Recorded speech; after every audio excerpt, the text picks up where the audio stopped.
तो सभी को संगम नमामि, जय भीम नमो बुद्धाय। जय भीम नमो बुद्धाय सर। जय भीम। अभी अभी बात हो रही है कि जो कार्डिनल रूल्स है, हमारे नीति नियम है संघ के, उस संघ के नीति नियमों के ऊपर चलने के लिए क्या क्या करना चाहिए। मैं इसी बात को आगे दोहराता हूँ कि संघ में जुड़ना कैसे, हम जोड़ने की बात तो करते हैं लेकिन कैसे जुड़ना, ये सवाल सभी के सामने खड़ा होता है। बहुत से साथी कहते हैं कि मैं बहुत जोड़ने की कोशिश करती हूँ, लेकिन लोगों को बार बार बताने के बावजूद भी लोग जुड़ते ही नहीं है। क्या किया जाए? तो इसके ऊपर भगवान बुद्ध ने, बाबा साहब ने, ज्योतिबा फुले, हमारे जितने भी महासमंद संघी है, उन महासमंद संघियों ने बहुत काम किया हुआ है।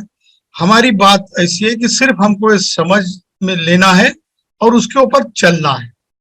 तो संघ में जोड़ने के लिए क्या करना होगा? तो जैसे कि बाबा साहब के वर्ड्स में कहते हैं, तो बाबा साहब ने कहा है कि आइडिया नीड्स प्रोपोगेशन, मतलब विचारों के ऊपर काम करना होगा, उसका प्रचार और प्रसार करना होगा और बार बार करना होगा। तो यही बात भगवान बुद्ध ने की।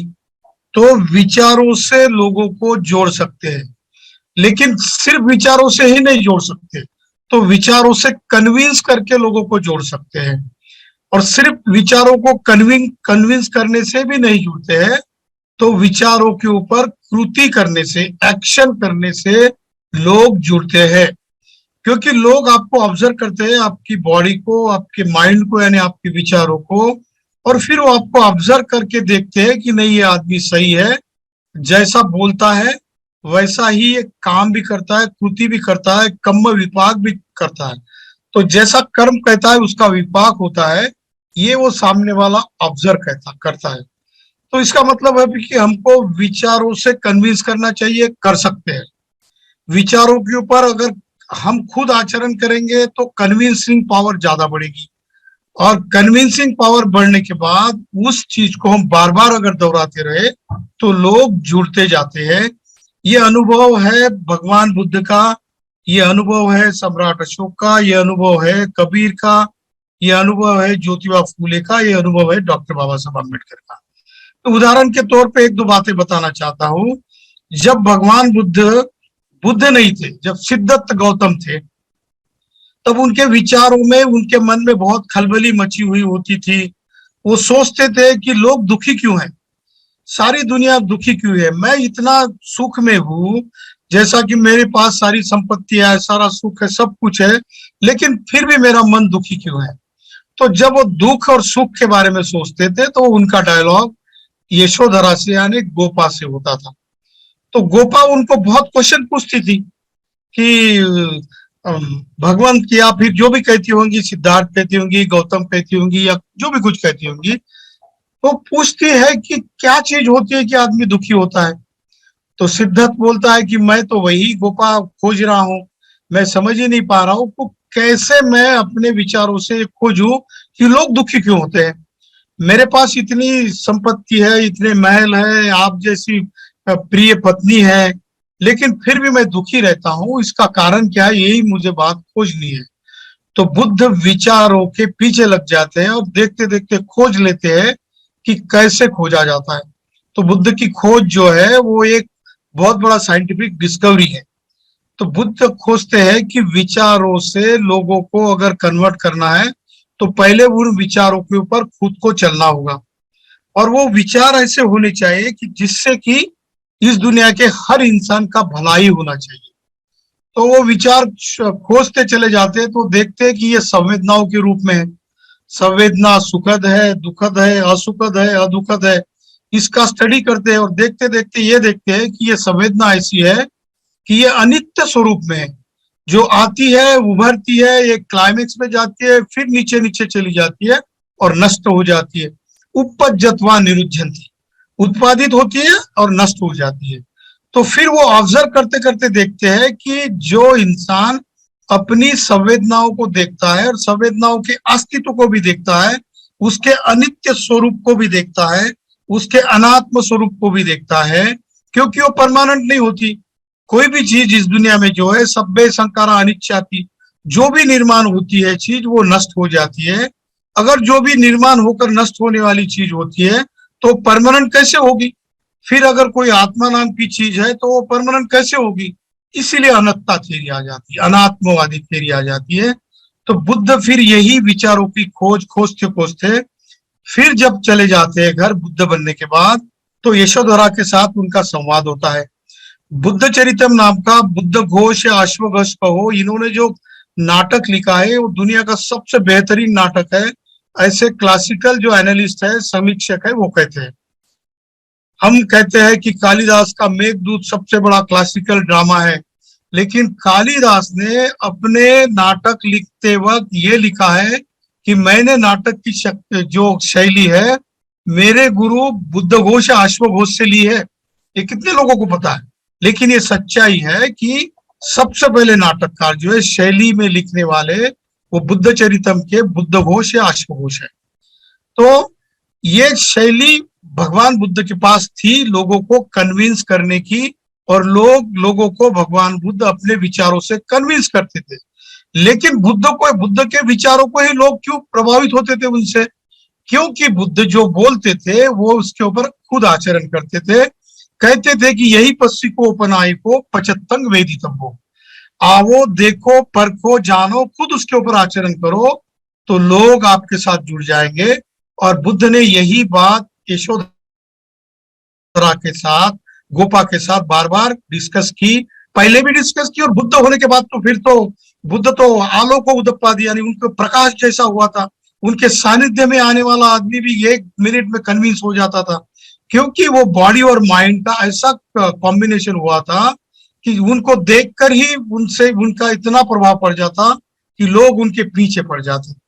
यही संवाद जो यशोधरा और भगवान बुद्ध में होता था, बुद्ध ने यशोधरा को विचारों से कन्विंस किया, और कन्विंस करने के बाद बुद्ध वो उन विचारों पे चलते थे। इसीलिए यशोधरा भी जैसे जैसे भगवान बुद्ध ने धम्म खोजा और बुद्ध बन गए, और जैसा जैसा समाचार आता था वैसे वैसे यशोधरा भी अपने जीवन में परिवर्तन करती थी, क्योंकि वो सुनती थी जैसे कि भगवान बुद्ध कौशाम्बी में, भगवान बुद्ध राजगीर में, भगवान बुद्ध पाटलिपुत्र में, या भगवान बुद्ध संकिसा में, या जहां भी कहीं हो, और वहां से आज बुद्ध ने ऐसा ऐसा फला फला प्रवचन दिया, और वो बुद्ध का प्रवचन लोगों को प्रभावित कर रहा है। फिर बुद्ध ने कई लोगों को कन्विंस किया विचारों से। बुद्ध ने बहुत बड़े उदाहरण के तौर पे अगर बताया जाए तो सबसे विकृत लोगों को, सबसे उस शोर पर खड़े हुए लोगों को भी कन्विंस करके उनके विचारों में परिवर्तन किया और उनको संघ में जोड़ा। यही जुड़ने और जोड़ने की बात खुद भगवान बुद्ध करते थे। आपको सबको पता है कि जब अंगुलीमाल का बुद्ध के साथ संवाद हुआ तो यही हुआ कि बुद्ध ने कन्विंस किया अंगुलीमाल को। इसके बाद ही अंगुलीमाल खुद बुद्ध के पीछे आए, भिक्खु बन गए, और उन्होंने जैसा कहा वही उसके ऊपर आचरण किया और अरहत हो गए, और बाद में वो प्रचार प्रसार में लग गए। ऐसी कई उदाहरण है। पटाचारा का उदाहरण किसा गौतमी का है, महाप्रजापति गौतमी का है, रट्टपाल का है, पटिसेन का है, जो एक ही गाथा जानता था और एक ही गाथा जानने के बाद उसके ऊपर आचरण करने की कोशिश करता था। तो ऐसे कई उदाहरण, हजारों लाखों की संख्या में धम्म में उदाहरण पड़े हैं। यही कन्विंसिंग की बात सम्राट अशोक ने भी अपने धम्म में फैलाई, क्योंकि सम्राट अशोक मोगलीपुत्र तिस्स भंते के साथ डिस्कस करते थे और उनसे सवाल पूछते थे। मोगलीपुत्र तिस्स और सम्राट अशोक को ये बात बताते थे और कन्विंस हो जाते थे। वैसा वैसा भगवान बुद्ध का रूल जो बनाया था संघ का, धम्म का, वही रूल सम्राट अशोक के शासन का रूल बन जाता था। वही रूल 84,000 स्तूपों में सम्राट अशोक के हमको भरमार है। जहां देखो सारे पुराने मंदिर है, सारे स्तूप है, विहार है, चैत्य है और बहुत सारे ताम्रपट है।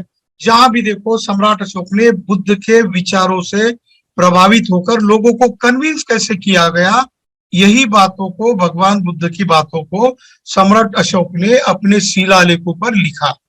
उस वक्त सिर्फ इतना नहीं था कि आज के जैसा संविधान है वो कोडिफाइड है, उसका लीगल स्वरूप है। उस वक्त का लीगल स्वरूप भले ही नहीं होगा, लेकिन पत्थरों पे जो उकेरी गई जो भी आज्ञाएं थी भगवान बुद्ध की, वही रूल्स रेगुलेशन और कानून बने थे सम्राट अशोक के। तो इस तरह विचारों के परिवर्तन से ही सम्राट अशोक ने सारा जम्बूद्वीप उस वक्त का आज के भारत से 2 गुना 3 गुना बड़ा जम्बूदीप तब विचारों में प्रभावित करके धम्म में और संघ में जोड़ दिया था। यही बात ज्योतिबा फूले में आती है। ज्योतिबा फूले का अगर हम उदाहरण लेते हैं तो ज्योतिबा फूले ने सावित्रीबाई को कन्विंस कैसे किया। एक उदाहरण लेते हैं, जैसे कि ज्योतिबा फूले मिलिट्री का स्कूल हुआ करता था अंग्रेजों का, तो उस अंग्रेजों के मिलिट्री के स्कूल में 8वीं 9वीं की कक्षा तक पढ़े और उन्होंने अंग्रेजी की शिक्षा ली। थॉमस पेन का राइट्स ऑफ मैन किताब पढ़ा, जॉर्ज वॉशिंगटन की किताबों को उन्होंने पढ़ा, मिल्स की किताबों को उन्होंने पढ़ा और उनकी सोच में परिवर्तन आ गया। और वही बात वो सावित्रीबाई फूले के साथ शेयर करते थे। सावित्रीबाई तो एक आम लड़की थी। अब 90वें साल में उसकी शादी हो गई थी। 13 साल का ये ज्योतिबा था। 17वें साल में ज्योतिबा ने कोशिश की और 20वें साल में पहला स्कूल खोला। 1827 में जन्म हुआ, 21वें साल में, और 1848 में उन्होंने स्कूल खोला। 21 साल के लड़के थे। तो ये हुआ कैसे? क्योंकि विचारों से कन्विंस करना पड़ा। और एक प्रसंग ऐसा आता है जब प्रसंग बहुत हृदयदायक है। जब ज्योतिबा फूले ने सावित्रीबाई को पढ़ाया, शिक्षा दी, शिक्षिका बनाया, एचएम बनाया, और फिर जब भी जो सावित्रीबाई फूले प्रॉब्लम में आती थी, ज्योतिबा फूले के साथ आकर डिस्कस करती थी, ज्योतिबा फूले कन्विंस करते थे, फिर वही बात सावित्रीबाई फूले अपने जीवन में उतारती थी। तो एक प्रसंग तो ऐसा है कि ज्योतिबा फूले को और सावित्रीबाई फूले को क्यों हम महान मानते हैं? क्योंकि दुनिया के मोस्ट जीनियस कोलंबियन, जो दुनिया के सबसे बड़े लर्नेड और सिंबल ऑफ नॉलेज इंसान जो बाबा साहब अम्बेडकर है, उस इंसान ने एक 9वीं तक पढ़े हुए ज्योतिबा फूले को अपना गुरु क्यों माना? ऐसी कौन सी बात थी ज्योतिबा फूले में कि ज्योतिबा फूले जैसे को बाबा साहब को अपना गुरु मानना पड़ा? बुद्ध को, कबीर को तो माना, उनकी फिलॉसफी थी, लेकिन अभी अभी हुए कुछ 20, 30, 40 साल पहले ज्योतिबा फूले हुए थे और बाबा साहब 1907 से ज्योतिबा फूले को गंभीरता से पढ़ रहे थे। तो यही बात ज्योतिबा फूले को विचारों का कन्विंसिंग करने का जो पावर था, इस तरीके से हम देखते हैं। वी द पीपल समन संघ को हमको सिर्फ हमारे महान संगी जो हमारे गुरु है, उन गुरुओं की बात ही दोहरानी है और वही फार्मूला हमको अडॉप्ट करना है। एक प्रसंग देखो, ज्योतिबा फूले और सावित्रीबाई फूले का ऐसा है। सावित्रीबाई फूले को बच्चा नहीं था, बच्चा होता नहीं था, तो सारे समाज की उनकी सहेलियां, औरतें और ज्यादातर समाज के लोग और घर के लोग, उनकी सास भी और इर्द गिर्द के लोग, फैमिली के लोग, और गोविंदराव जी फूले जो उनके ससुर थे, वो भी बार बार टोकते थे, कैसी लड़की है, इनके शादी को 10-12 साल हो गए, बच्चा नहीं है, अपनी गोद नहीं खिलती है, और बार बार ताने मारते थे। तो वो सावित्रीबाई तो एक स्त्री थी, स्त्रियां बहुत इमोशनल होती है और खासकर उनके बीच में निर्माण करने की शक्ति होती है, और जब निर्मित की शक्ति उनके बीच में नहीं होती है तो बहुत परेशान हो जाती है। सावित्रीबाई फूले परेशान हो गई और ज्योतिबा फूले के पास आती है और कहते हैं, ज्योतिराव आप ऐसा करो कि सारे लोग मुझे ताने मारते हैं और कहते हैं कि ज्योतिबा की दूसरी शादी करना है, और मैं भी कन्विंस हो गई हूँ कि अब आपने दूसरी शादी करना है क्योंकि हमें कोई बच्चा नहीं है। तो ज्योतिबा फूले कन्विंस कैसे करते हैं, देखो ये उदाहरण हमारे लिए बहुत इंपॉर्टेंट है। ज्योतिबा फूले सावित्रीबाई को कहते हैं कि सावित्री, विज्ञान तो ये कहता है कि जो बांझपन होता है, जो बच्चा पैदा नहीं करने का जो गुण होता है, जैसा स्त्री में होता है वैसा पुरुष में भी होता है। हो सकता है कि ये गुण मुझ में भी हो कि मेरी वजह से बच्चा नहीं पैदा हो रहा हो। क्यों ना हम ऐसा करते हैं, किसी वैद्य के पास जाते हैं, हम दोनों को टेस्ट करा लेते हैं, और अगर टेस्ट करने के बाद अगर मेरे में बच्चा पैदा करने की अगर क्षमता नहीं है, तो मैं एक काम करता हूँ, आपकी शादी किसी आदमी से लगा देता हूँ और उससे जो आपको जो बच्चा पैदा होगा, उस बच्चे को मैं अपना बच्चा करके स्वीकार कर लेता हूँ। ये सोच देखो कितनी क्रांतिकारी सोच है। आज के 2021 में, 2022 में हम लोग खड़े हैं। 150 साल, करीब 250 साल का समय बीत गया है, लेकिन आज भी हम क्या इस बारे में सोच सकते हैं कि इक्वेलिटी का जो आर्टिकल 14 है, इतना होने के बावजूद भी हमारा मनुष्य का मन, आदमी का मन ये तैयार नहीं होता कि मेरी मिसेस की किसी और के साथ शादी हो जाए और वो बच्चा मैं अडॉप्ट कर लूं, उसको अपना मैं बच्चा मानूं, लीगल बच्चा मानूं। इतनी बड़ी सोच ज्योतिबा फूले में थी। तो तब से जब ये ज्योतिबा फुले ने सावित्रीबाई के साथ ये विचार जब साझा किया, तब से सावित्रीबाई ने कभी बच्चे के बारे में सोचने की बात नहीं की, और पूरे तन मन धन से वो पूरी क्रांति आ गई उसके मन में, और तब से वो एचएम का पूरा काम ताकत से कर रही की, और सिर्फ 10 साल में उनकी 21 स्कूलें खुल गई। 1848 में 1 जनवरी को पहला स्कूल खोला, और 1856 में 21 स्कूल खोले गए पूना में, और देखते देखते 1890 में ज्योतिबा फुले के महापरिनिर्वाण के वक्त करीब उनकी संख्या 75 तक पहुंच गई थी। इतनी ताकत से सावित्रीबाई फुले ज्योतिबा के साथ कंधे से कंधा मिलाकर काम करने को लगी, क्योंकि ज्योतिबा फुले ने विचारों से इतना स्ट्रांगली उनको कन्विंस किया था सावित्रीबाई को। फिर उन्होंने कभी सोचा भी नहीं, और अपने ससुर जी को भी बताया, और जो भी उनसे बात करते थे वो बड़े ताकत से धैर्य से उनके साथ बात करती थी। और जब 1869 में जब उन्होंने, जो पुजारी लोग थे, और पुजारी लोग खासकर ब्राह्मण महिलाएं जो होती थी, जो पति के साथ सती करके नहीं जलाई जाती थी और वो समाज में रहती थी, उनके ऊपर पुजारी अत्याचार करते थे, और उनके जब बच्चे पैदा होते थे तो वो औरतें बचपन में ही उन बच्चों को मार डालती थी। तो उन बच्चों को मारना नहीं चाहिए, इसलिए बाल हत्या प्रतिबंधक गृह ज्योतिबा फुले ने और सावित्रीबाई फुले ने 1869 में खोला पूना में।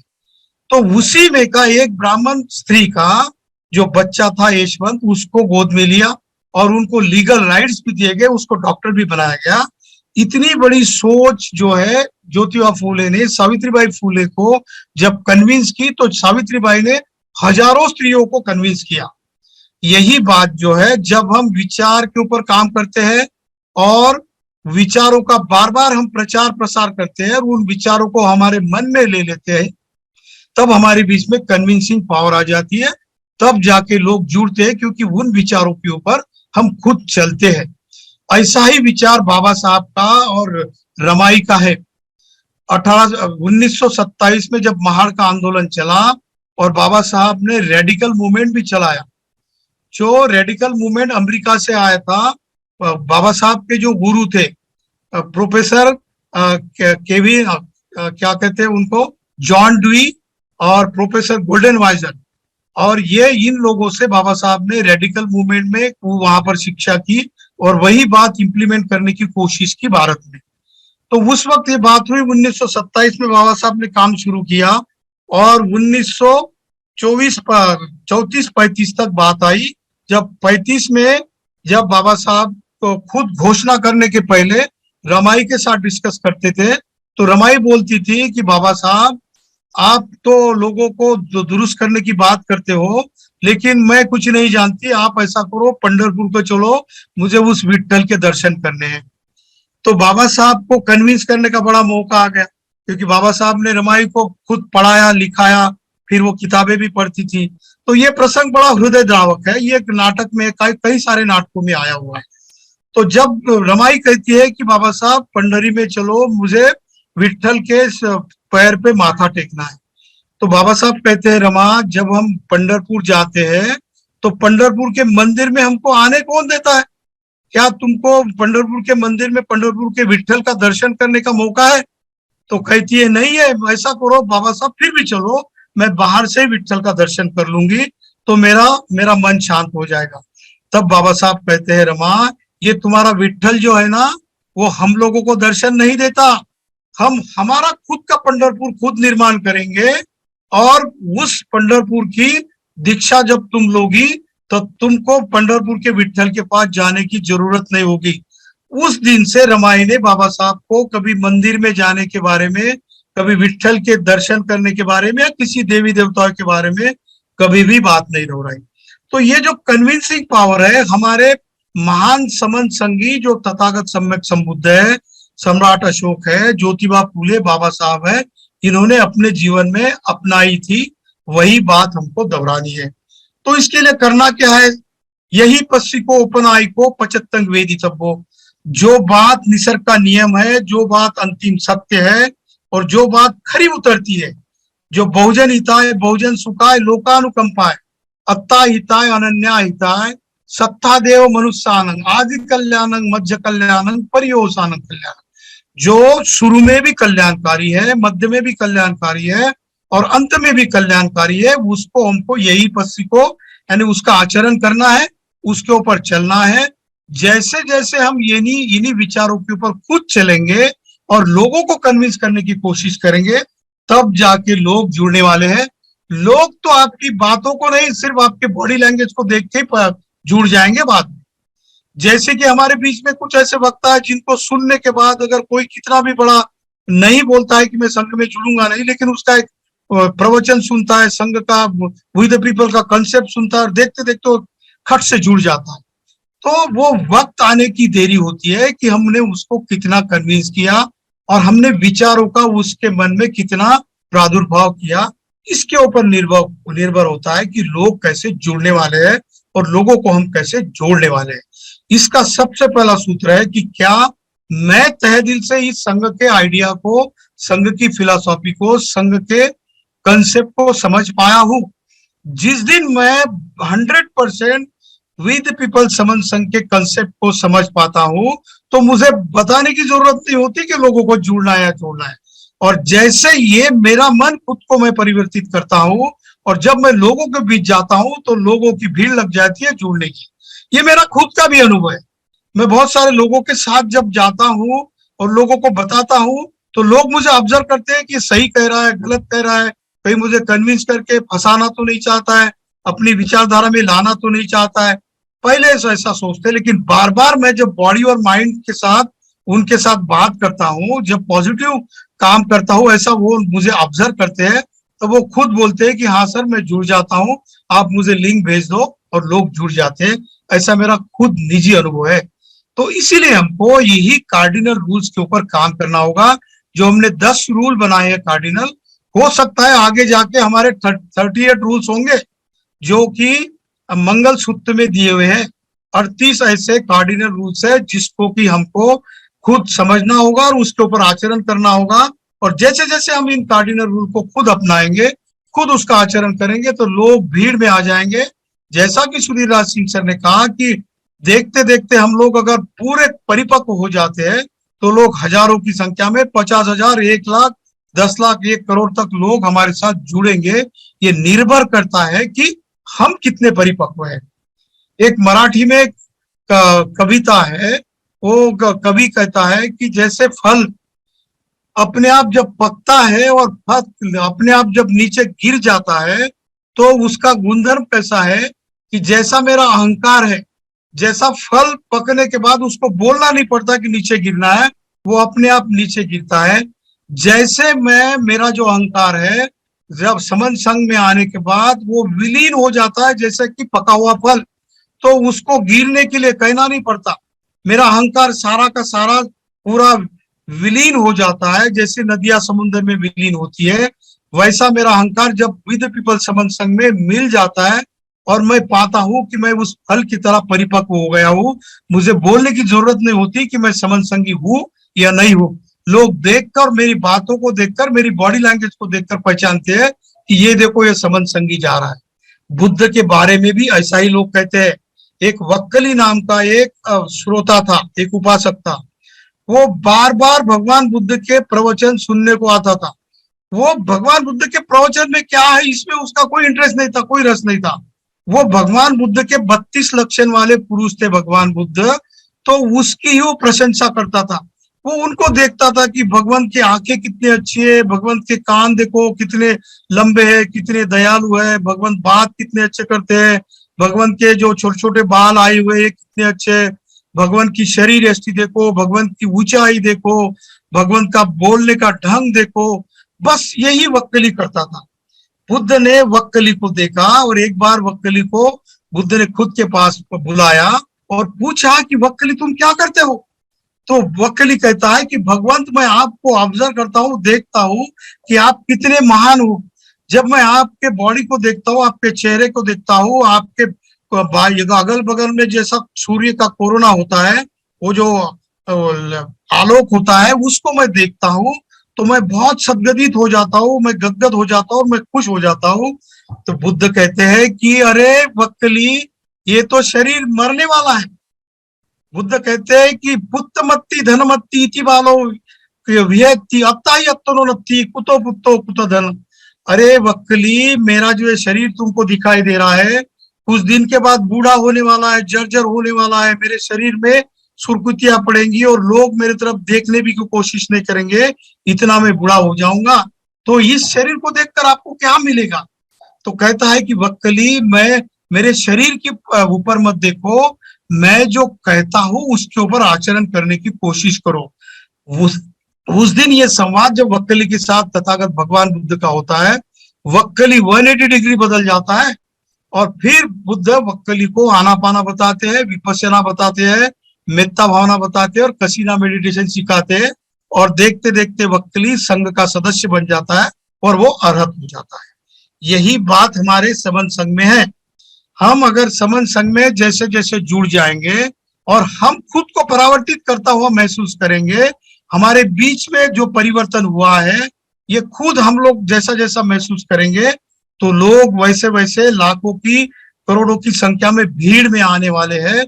सिर्फ आपको खुद पर विश्वास करना जरूरी है। ये विश्वास तभी आता है, motivation gets you start, habit keeps you going. जब आप प्रेरित हो जाते हो और प्रेरित होने की आदत खुद में डालते हो, तो ये प्रेरित होने वाली प्रेरणा ही आपके मन में परिवर्तन लाती है और आपका माइंड कल्टीवेट हो जाता है।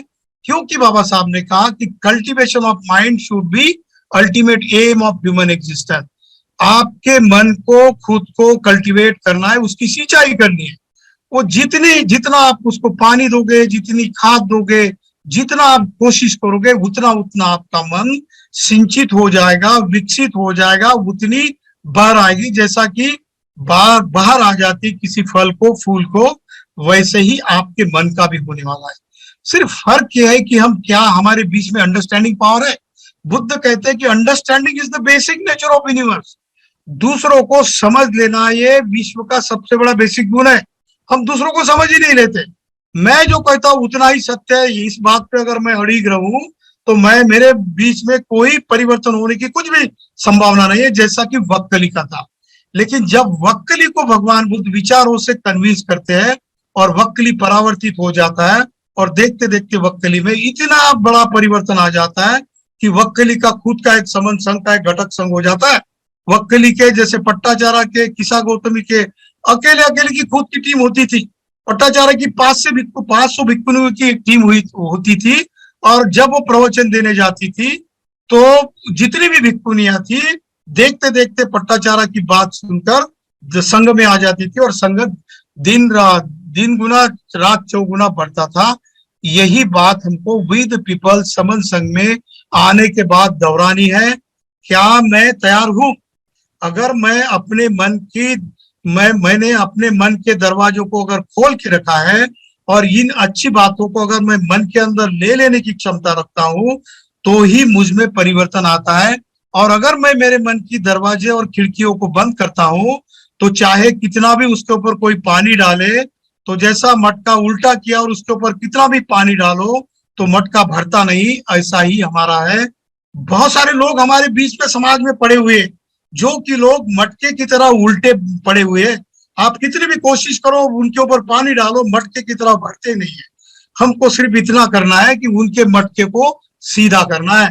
कहना है कि भाई साहब आप बहुत बड़े हो, आप बड़े हो, आपके पिताजी बड़े, आपकी खानदान बड़ी है, आपका सब कुछ बड़ा है, लेकिन एक काम करो, आपका जो मटका है उसको सीधा करो और उसके बीच में पानी डालो। सिर्फ 10-15 लीटर पानी डालोगे तो उनका मटका भर जाएगा और वो इंसान, वो अपना दोस्त, अपने घर वाला, अपनी पत्नी, अपना ऑफिस का कोई भी कलीग अपने आप संघ में आ जाएगा और संघ दिन ब दिन बढ़ता जाएगा। यही तो बात है, छोटी सी बात है समन संघ में जुड़ने की और जोड़ने की। ये मंत्र हम खुद से ही सीखते हैं। जब मैं मेरे मन को खुद को परावर्तित करने की, खुद को समझाने की कोशिश करता हूं, तो दुनिया की कोई ताकत मुझे रोक नहीं सकती। यही फार्मूला है। विद पीपल के कार्डिनल रूल को फॉलो करो और उसके ऊपर चलने की कोशिश करो। खुद संघ में जुड़ जाओ। जितने जल्दी जुड़ेंगे उतने जल्दी आपको खुद को विजेता करके आप महसूस करोगे। और जो भी इंसान खुद विजेता होता है, उसको विजेता होने की किसी को बताने की जरूरत नहीं होती है। लोग सेलिब्रेट करते हैं आपका विजेतापन, आपकी विक्ट्री। लोग बड़े ढंग से आपको कंधे पे उठा लेंगे, आपकी रैलियां निकालेंगे। ऐसी ही बात है, जब हम जुड़ेंगे तो जीतेंगे, और जैसे जैसे जुड़ेंगे वैसे वैसे जीतने वाले हैं। और ये विश्वास हमारे बीच में अगर पैदा हो गया तो जितना ज्यादा विश्वास होगा, आरोग्य परमालाभा संतुष्टि परम धनन विश्वास परम न्याति निब्बानम परम सुखम। आरोग्य सबसे बड़ा लाभ है, संतुष्ट रहना सबसे बड़ा धन है, और विश्वास से जो है वो सबसे बड़ा नाता है, और निब्बान सबसे बड़ा सुख है। तो ये जो बुद्ध ने कही हुई गाथा है, ये गाथा हमारे खुद के जीवन में खुद होकर अपने आप में उतर आएगी। इसलिए जुड़ना है, जोड़ना है, जीतना है, और दुनिया को रूल करना है। धन्यवाद। जय भीम, जय बुद्ध, जय भारत, जय संविधान, संघं नमामि।